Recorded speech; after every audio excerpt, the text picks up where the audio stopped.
L-Olaf huwa l-uffiċċju tal-investigazzjoni li ħejja r-rapport fuq John Dalli u li mbagħad wassal għar-riżenja tiegħu minn Kummissarju Ewropew. Dan l-uffiċċju li jaħdem kontra l-frodi huwa mmexxi minn Giovanni Kessler. Kessler bħalissa tiffaċċja pressjoni qawwija biex jassumi r-responsabilità għall-irregolaritajiet li mexxa bih il-proċess fil-konfront ta' John Dalli. 3 ijiem ilu il-Kumitat li ħares ix-xogħol tal-Olaf innota li fil-proċess inkisru qatt ta' drittijiet fosthom illi ġew irrekordjati telefonati mingħajr l-awtorizzazzjoni tal-qorti kompetenti. Il-ġurnal The Times ikkwota kelliema l-EPP għal Kumitat tal-Budgets fil-Parlament Ewropew li talbet sabiex ir-rapport ta' dan il-Kumitat ta' Supervizjoni jiġi ppubblikat. Dan ir-rapport, l-istess bħar-rapporti li sar fuq l-eks Kummissarju John Dalli, baqgħu ma ġewx ippubblikati.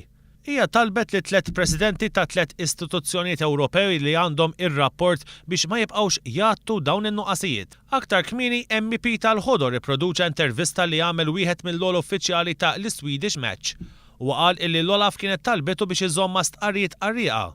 Fi 17 Ottubru li għadda Giovanni Kessler kien indirizza konferenza tal-aħbarijiet u qal illi mill-investigazzjoni illi għamel sab li l-ex canvasser ta' John Dalli, Silvio Zammit, talab 60 miljun euro biex tiġi aġevolata kumpanija Żvediża.